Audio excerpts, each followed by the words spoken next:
you inviting me?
In far noong 1842.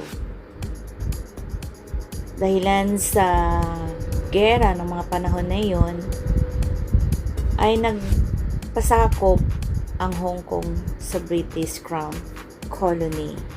Yun na yung pagkakaalam ko at the end of the war daw noong 1945. So, naging British nga ito ng mga panahon. Kaya, mapapansin dito sa Hong Kong kapag kayo ay magpupunta o magtutour na ang bawat madadaanan nyo talagang mayroon pa ring tatak ng British colony ng panahon na yun. At iniwan lang sila ng British ang Hong Kong noong 1997. Sa panahon na yun, kararating ko pa lang dito.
At magaling talaga at inangat nila ang bansang Hong Kong, kaya ito'y naging isang pinakamayamang Hong Kong at tourist spot ng buong mundo.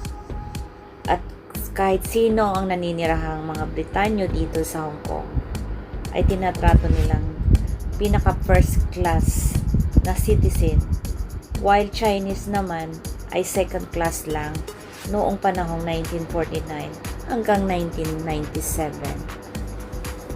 At ang pagkakaalam ko din sa panahon na yun na may mga Pilipinong pumapasok dito sa bansa dahil sa mga workers ang gumagawa ng mga building, yung mga engineering, yung ating mga architects sa Pilipinas ay naging isang residente rito sa Hong Kong at pinasapasa na nila ito sa kanilang pamilya. Kaya karamihan din dito sa Hong Kong ay maraming residente dahil sa yung mga ninuno nila sa panahon na yun na hinar nila from Philippines na maging isang engineer at architect ay naging mga residente rin ang kanilang mga pamilya. So, yan yung aking munting nalalaman dito sa colony ng Hong Kong na sinakop na rin na ngayon na or gustong sakupin ng bansang Chino. Kaya nagkaroon ng mga protesta dahil ayaw nilang magpa-under ng China.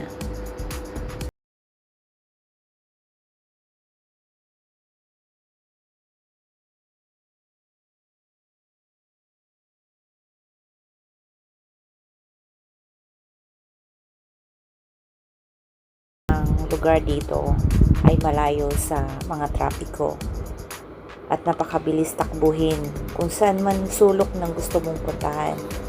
Comparing sa atin sa Pilipinas na sobrang traffic during that time. Pero sa panahon naman ng ating pinuno o ating presidente na si Tatay Digong ay naging mahusay naman ang pamamalakad ng kalsada sa atin. Naalala ko nung nakaraang uwi ko ay hindi na ganong gasino ka-traffic ang dinaanan kong highway pabalik sa aking bayan sa Batangas. Kaya mapapansin ninyo na ang pagtakbo dito para ka lang nasa highway, pero ang totoo nasa loob ka lang din naman ng city. So ganyan nila pinalalakad ang daloy ng trapiko dito sa Hong Kong. Kaya na-amaze ako sa mga regulations talaga na rule dito.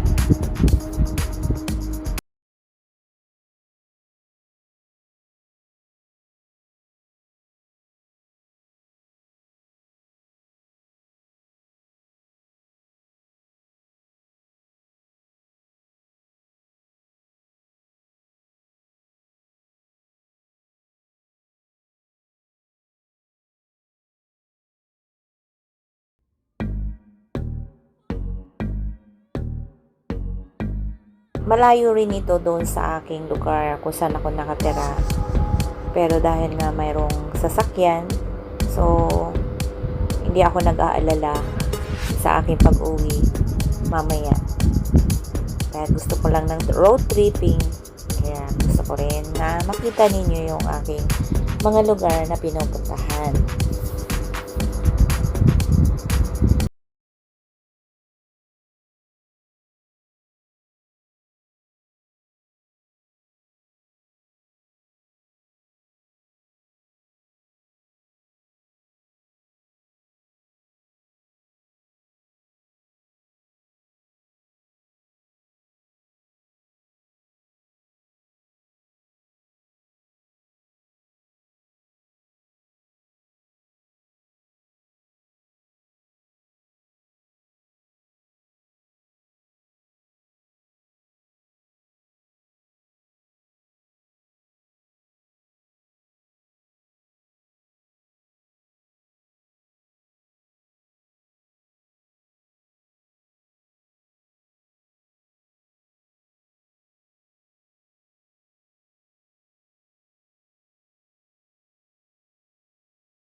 malalaman na namin kung ano na ang magiging resulta nito. Kasi kapag ito'y hindi nakapasa, ay hindi rin renew ng bagong license. Pero alam ko na maayos ang pamamalakad ng aking kasama, kaya alam ko makakapasa lang ito. So finally, fine, done. Walang mali, lahat ay perfect. At pauwi na rin ako, tiyahatid niya ako sa sakayan ng train. At dito lang siya kasi malapit yung tinitirahan niya. So, maraming salamat sa pagsama niyo sa akin muli. At please subscribe, share, and like na rin. Hanggang sa muli!